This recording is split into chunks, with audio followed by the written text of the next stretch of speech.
64. Arteriopatía oclusiva. La isquemia aguda de una extremidad por trombosis o embolia es una urgencia médica real que requiere tratamiento inmediato para salvar la extremidad. El término isquemia crítica de la extremidad se usa cuando la arteriopatía periférica progresiva crónica causa dolor isquémico en reposo, ulceración o gangrena.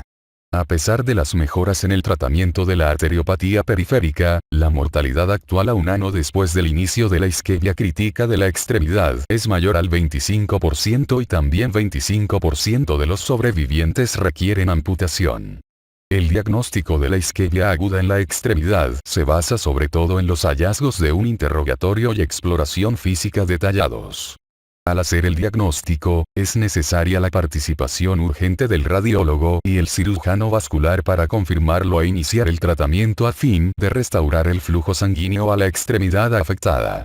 Para hacer un diagnóstico rápido y confiable, se requiere un conocimiento detallado de la fisiopatología, etiología y cuadro clínico de la arteriopatía oclusiva, lo cual ayuda a guiar las decisiones terapéuticas. Fisiopatología. La isquemia aguda de la extremidad se debe a la falta de un suministro sanguíneo suficiente que cubra los requerimientos de oxígeno y nutrimentos del tejido. Conforme avanza el tiempo, el agotamiento de oxígeno y nutrimentos en el microambiente celular al final conduce a la muerte de las células y al daño ístico irreversible. Los nervios periféricos y el músculo esquelético son más sensibles a la isquemia, y se producen cambios irreversibles en estos tejidos luego de 6 horas de anoxia a temperatura ambiental, tal vez por diferencias en la respiración celular y los requerimientos de oxígeno. La revascularización mediante restablecimiento parcial o completo del suministro sanguíneo posiblemente propicie lesión, debido a la formación de radicales de oxígeno. El cuadro clínico de la lesión por revascularización se caracteriza por presencia de mioglobinemia, acidosis metabólica y aumento en la concentración de creatincinasa. La magnitud de la lesión depende de la duración y localización de la obstrucción arterial, la cantidad de flujo colateral, y la salud previa de la extremidad afectada. Cerca de un tercio de todas las muertes por arteriopatía oclusiva son secundarias a complicaciones metabólicas luego de la revascularización. En casi todos los pacientes, la isquemia no embólica de una extremidad es secundaria a ateroesclerosis. La formación de placa en la íntima arterial se debe a la acumulación de lípidos, proliferación de células de músculo liso y fibrosis con estrechamiento final de la luz vascular. Puede haber obstrucción completa o casi completa por rotura de la placa o erosión endotelial seguida de formación de un trombo.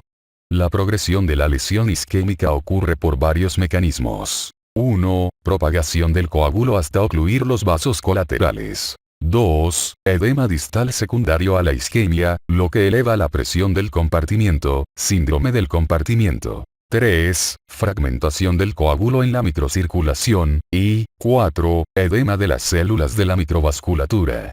Es posible que la revascularización de los vasos grandes no resuelva la obstrucción microvascular. En pocas ocasiones se detecta una trombosis arterial en un vaso con apariencia normal, sin placa ateroesclerótica, lo que obliga a realizar un estudio para hipercoagulabilidad. Sin embargo, la lesión subclínica o la ateroesclerosis temprana pueden ser los fenómenos subyacentes en estos casos. Etiología. En el cuadro 64.1 se comparan los trastornos que pueden causar oclusión arterial. La oclusión trombótica es la causa más frecuente de isquemia aguda en la extremidad. Tanto los vasos naturales como los injertos para revascularización pueden experimentar trombosis. En las extremidades inferiores, la oclusión trombótica representa más del 80% de los casos. Casi la mitad de los casos de isquemia aguda en extremidades superiores se debe a trombosis, un tercio se produce por embolia y un cuarto por arteritis. No siempre es fácil diferenciar entre una trombosis y una embolia. La oclusión embólica es menos frecuente que la oclusión por trombosis, en parte por el descenso en la incidencia de cardiopatía reumática y el tratamiento de la fibrilación auricular con anticoagulantes. Los émbolos provienen del corazón en 80 a 90% de los casos. La fibrilación auricular causa al menos 2/3 de todas las embolías periféricas, y el sitio más frecuente de desarrollo del coágulo es la orejuela auricular izquierda. La segunda fuente más frecuente es un trombo mural en el ventrículo después de un infarto miocárdico reciente, representa casi 20% de todas las embolías en las extremidades. Tanto la fibrilación auricular como el infarto miocárdico predisponen al movimiento deficiente de la pared cardíaca y al estancamiento del flujo sanguíneo que favorece la formación del coágulo. El número medio de días postinfarto miocárdico en que se forma el coágulo es 14, intervalo, 3 a 28 días. La incidencia de émbolos originados en una válvula mecánica ha disminuido mucho con los avances en la anticoagulación. Las fuentes cardíacas raras de émbolos incluyen émbolos tumorales por mixomas auriculares, vegetaciones de las valvas y partes de dispositivos cardíacos prostéticos. Las fuentes no cardíacas de embolia arterial incluyen trombos de aneurismas y placas ateromatosas. Los trombos murales en los aneurismas de las arterias aortoilíaca, femoral, poplite y subclavia son las principales fuentes. La ateroembolia se produce por la fragmentación de la placa y obstruye la microcirculación, lo que causa síntomas en las manos, pies, síndrome del dedo del pie azul, o circulación cerebral, ataque isquémico transitorio. El émbolo de ateroma consiste en detritos cargados de colesterol y agregados plaquetarios que pueden diseminarse a múltiples sitios del cuerpo. Es posible que haya embolización paradójica cuando un coágulo venoso pasa del lado derecho al izquierdo del corazón a través de un cortocircuito intracardíaco, casi siempre la ventana oval permeable. La evolución natural de un trombo es fragmentarse y producir embolia distal o propagarse en forma local hasta formar un coágulo más grande. 2/3 de todas las embolías no cerebrales ocurren en vasos de las extremidades inferiores y se alojan en sitios donde los vasos se ramifican o reducen de calibre. El sitio donde se aloja un émbolo con más frecuencia en la pierna es la bifurcación de la arteria femoral común, seguida de la arteria poplitea. En la extremidad superior, la arteria braquial es el vaso afectado más a menudo por un émbolo. La trombosis no relacionada con ateroesclerosis puede ser resultado de estados hipercoagulables o de una lesión vascular causada por catéteres, globos, sitios para revascularización con injerto o inyecciones intraarteriales de fármacos. Las inyecciones intraarteriales de fármacos no intencionales o accidentales por parte de personal médico o entre consumidores de drogas ilegales pueden causar espasmo vascular local, arteritis infecciosa, trombosis, pseudoaneurisma y aneurisma micótico. Las partículas inertes o los cristales farmacológicos pueden actuar como émbolos y obstruir arterias terminales, lo cual causa gangrena de los dedos. La isquemia de una extremidad también puede ocurrir por causas centrales no embólicas. Una disección aórtica torácica puede extenderse hacia los sistemas subclavio e iliofemoral y causar manifestaciones neurológicas y en las extremidades. La luz falsa que se crea por la disección obstruye el flujo en la arteria afectada. Manifestaciones clínicas. Los pacientes con isquemia aguda en una extremidad experimentan una o más de las 6 P. Pena, dolor, palidez, parálisis, pulso ausente, parestesia y polaridad térmica, frialdad. Sin embargo, la falta de uno o más de estos hallazgos no descarta la isquemia. Además, es probable que la oclusión total de una arteria con afección grave en pacientes con enfermedad vascular periférica y circulación colateral bien desarrollada no parezca un fenómeno grave y casi siempre es asintomático. El dolor aislado puede ser el síntoma más temprano de isquemia, se localiza en la región de la extremidad distal al sitio de obstrucción. Por lo general, los cambios cutáneos se manifiestan con obstrucción arterial completa. Al principio se observa palidez, luego áreas moteadas dispersas de cianosis, además de petequias y vesículas. Los hallazgos tardíos consisten en necrosis cutánea y adiposa. En la oclusión vascular se anticipa dolor intenso y constante en la extremidad afectada, con descenso de la temperatura cutánea. La hipoestesia o la hiperestesia por neuropatía isquémica casi siempre son hallazgos tempranos, al igual que la debilidad muscular. La discriminación entre dos puntos, la sensibilidad vibratoria y la propiocepción a menudo disminuyen antes que se pierda la sensibilidad profunda. La ausencia de pulso distal palpable no es un signo muy útil en pacientes con enfermedad vascular de larga evolución, a menos que se acompañe de cambios cutáneos compatibles con la obstrucción arterial aguda.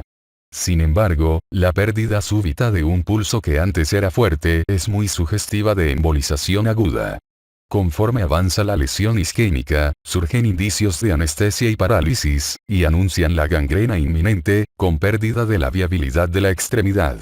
La conservación del contacto ligero en la valoración cutánea es una guía adecuada de la viabilidad del tejido.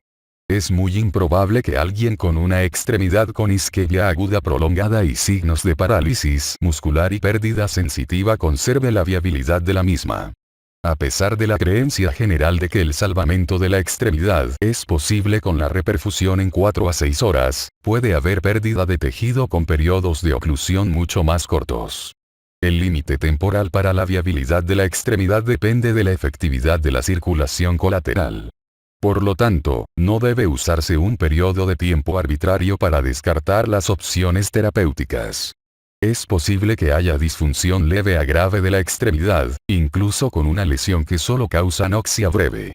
La discapacidad y la pérdida de tejido son inevitables después de la lesión anóxica oclusiva prolongada. La microembolia se manifiesta por dolor y cianosis del dedo afectado, petequias, dolor muscular y sensibilidad en el sitio del infarto. Es posible que se afecten varias áreas pequeñas por múltiples microémbolos provenientes de una fuente grande o inestable. Aunque puede haber moteado cutáneo y disminución funcional, los pulsos se conservan. El cuadro 64.1 presenta síntomas de trastornos relacionados. Arteriopatías aguda y crónica. Es tarea del médico juzgar si la claudicación, o dolor en la pierna, representa una amenaza aguda para la extremidad. La claudicación se refiere al dolor espasmódico o de tipo cólico, dolorimiento cansancio que se produce por el ejercicio y se alivia con el reposo. Es reproducible, se resuelve en 2 a 5 minutos de reposo y reaparece invariablemente con la marcha. El dolor de la isquemia aguda de la extremidad no es localizado, no se alivia con el reposo o la gravedad y puede ser la agravación del dolor crónico, si se produce por un fenómeno trombótico. La arteriopatía obstructiva crónica se caracteriza por claudicación intermitente, la cual puede progresar hasta dolor isquémico intermitente en reposo. La enfermedad femoral hipoplite a menudo causa dolor en la pantorrilla reproducible con actividad, se alivia con reposo. El dolor en reposo casi siempre se localiza en el pie y se agrava cuando se eleva la pierna, mejora al estar de pie y no se controla con analgésicos. En el cuadro 64.2 se lista la localización de los síntomas de arterias afectadas frecuentemente. El dolor relacionado con la claudicación vascular intermitente a menudo puede confundirse con dolor en la pierna por causas neurógenas, como la estenosis raquídea o la radiculopatía lumbosacra. La calidad y distribución de la claudicación neurógena son similares a las de la claudicación vascular intermitente, pero la de origen neural casi siempre se agrava en la postura vertical y tiene una respuesta variable al ejercicio. El dolor de la claudicación venosa también puede confundirse con el dolor de la claudicación intermitente. Las manifestaciones infrecuentes de la trombosis venosa profunda, flegmasía cerulea dolens, inflamación azul dolorosa, y flegmasía alba dolens, o pierna lechosa, también pueden confundirse con la arteriopatía obstructiva. En la primera, el paciente se presenta con una pierna muy hinchada y cianótica por la ingurgitación venosa secundaria a la trombosis iliofemoral masiva. Esta obstrucción grave compromete la perfusión del pie por las elevadas presiones en el compartimiento y causa gangrena venosa. La flegmasía alba dolens, que casi siempre se presenta durante el embarazo, también se debe a la trombosis iliofemoral masiva, pero la pierna se encuentra pálida o blanca por el espasmo arterial relacionado. Es probable que los pulsos dorsales del pie y tibial posterior estén disminuidos o ausentes, lo que a veces conduce al diagnóstico erróneo de oclusión arterial. El espasmo arterial de la pierna lechosa es transitorio y con frecuencia va seguido de ingurgitación venosa, lo que sugiere el diagnóstico correcto. El cuadro 64.3 presenta una lista más completa de los diagnósticos diferenciales de la claudicación intermitente. En la exploración física, la piel y todos los pulsos periféricos deben evaluarse con cuidado.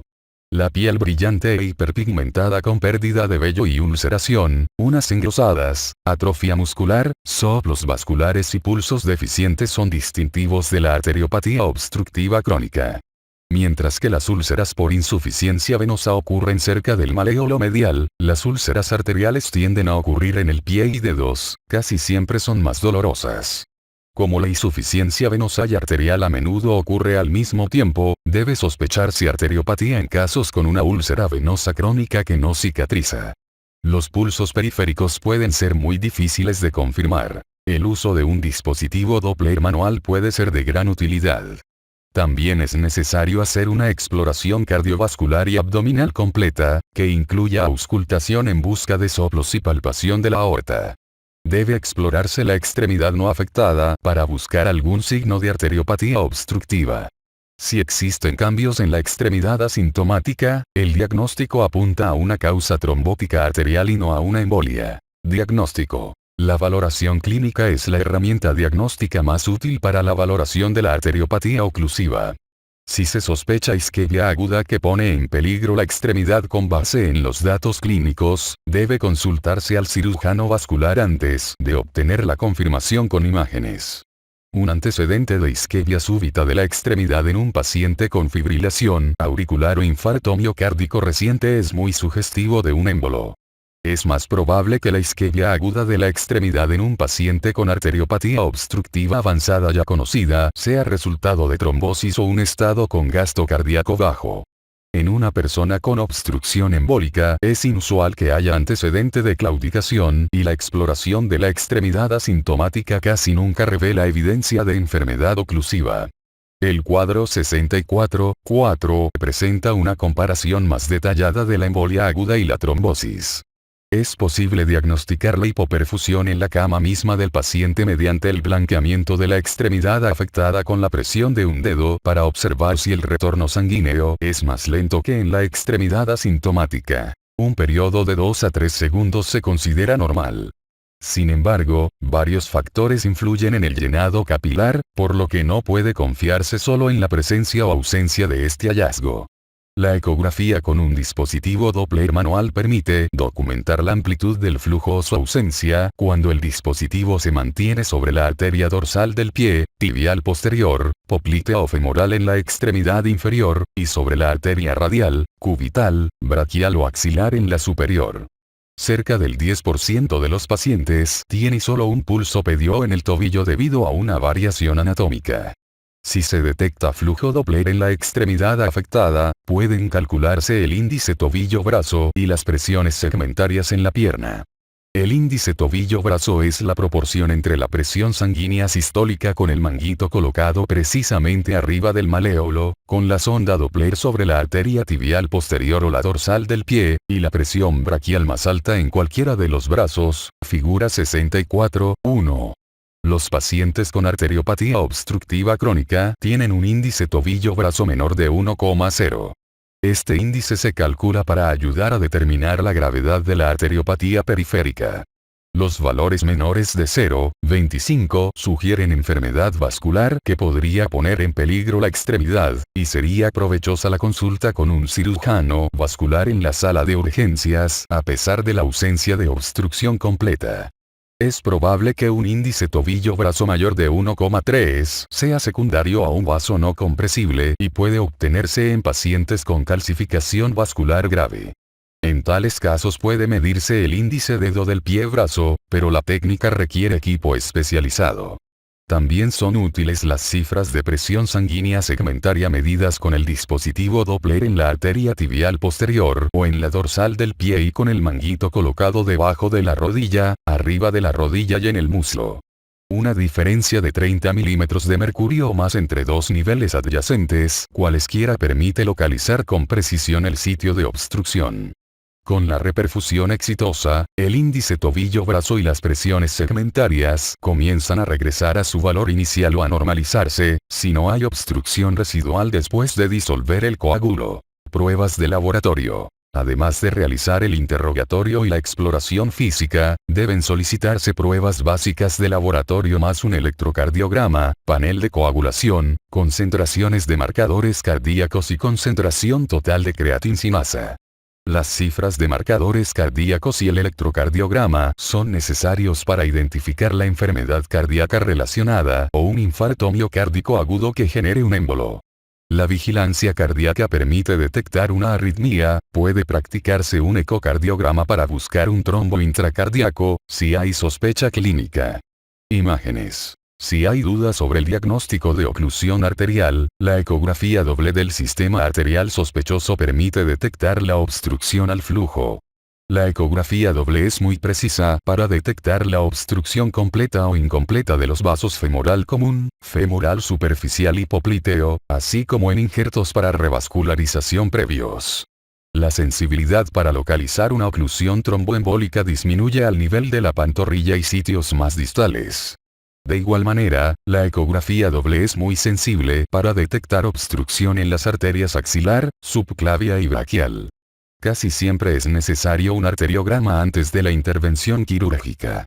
Puede obtenerse un arteriograma, el criterio estándar, en consulta con un cirujano vascular y durante el periodo de tratamiento preoperatorio, médico o ambos, para confirmar el diagnóstico, definir la anatomía vascular y la perfusión, y como guía para el tratamiento intensivo.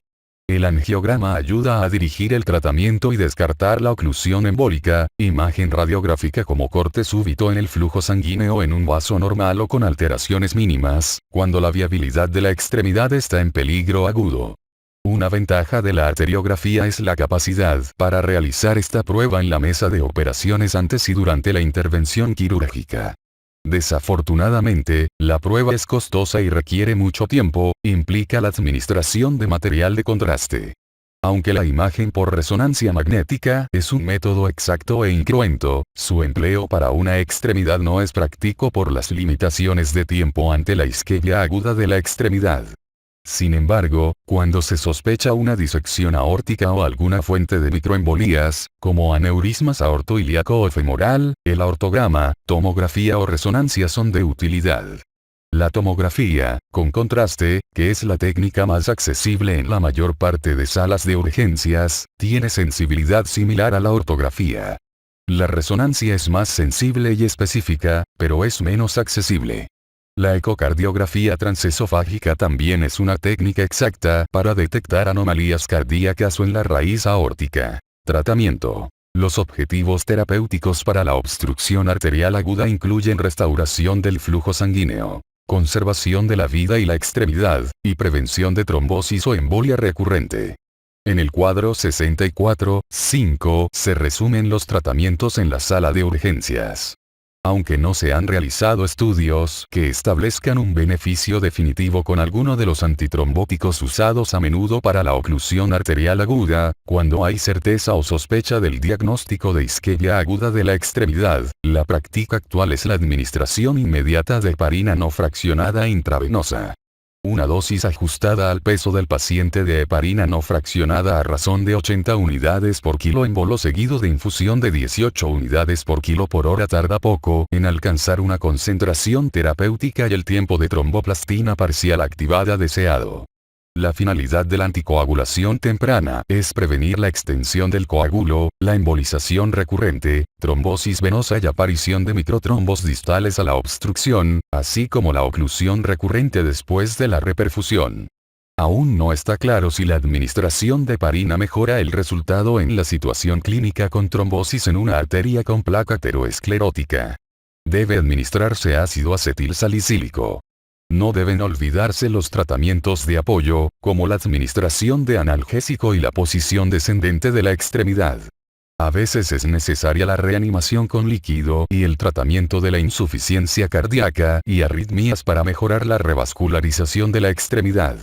El tratamiento definitivo de un coágulo obstructivo debe hacerse junto con el cirujano vascular. Las opciones terapéuticas incluyen trombólisis dirigida con catéter, trombectomía percutánea mecánica y revascularización por angioplastia transluminal percutánea o cirugía estándar. En la oclusión trombótica subaguda de arterias con ateroesclerosis avanzada y circulación colateral bien desarrollada, el tratamiento es más conservador, con heparina sola. La embolectomía quirúrgica temprana es el tratamiento óptimo para la embolia arterial aguda que produce isquemia con peligro para la extremidad.